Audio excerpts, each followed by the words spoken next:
Alright guys, this is Shadow. We are going to be starting chapter 5. Alright, alright, so a 3 kilogram object undergoes an acceleration given by some acceleration vector. We're just going to pretend it's linear. Find the resulting force on it and its magnitude of the resulting force. I encourage you guys to pause the video to get this problem shot. I'm presuming you pause the video and get this problem shot. Alright, let's get this problem shot.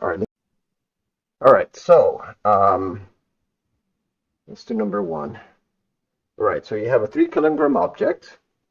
So I'm just going to draw it as a point. And this object has a mass of 3 kilograms. And it undergoes an acceleration given by some vector. So let's say that the vector here, I guess I'll draw it in blue. I don't know the traditional sense, but whatever. And the vector here is going to be 2 and I guess I'm going to use my own notation for this. I'm not going to use the standard notation, but you could do that if you want. I'm going to just put it like this as a point. So 2 meters in the 2 meters per second square in the ahead direction or the horizontal, and then it goes 5 meters direction.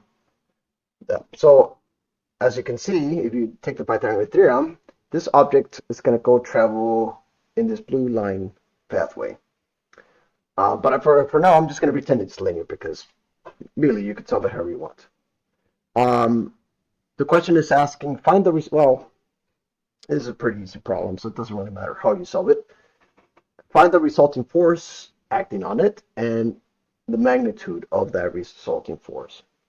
So if you recall, the force of the object, I'm going to just draw it in vectors, where the sum of the forces is going to be m times a. This is going to be the standard formula. So I guess in this case, all you have to do is take 3 kilograms multiplied by these 2 components. So the force here is going to be 2 meters per second squared times 3 kilograms would be 6 newtons, and then 15 newtons. 6 newtons in the horizontal and 15 newtons upward. So the resulting force here, once you apply the Pythagorean theorem, which is 6 squared plus 15 squared, you can put it in the calculator. So the magnitude of that resulting force would be approximately 16.15 or 6, if you guys want to round it there, newtons. In the direction of 10 inverse 5 halves, 68, or you could do 10 inverse of 15/6. It's the same thing. So either way, however you want to find the angle, it doesn't really matter.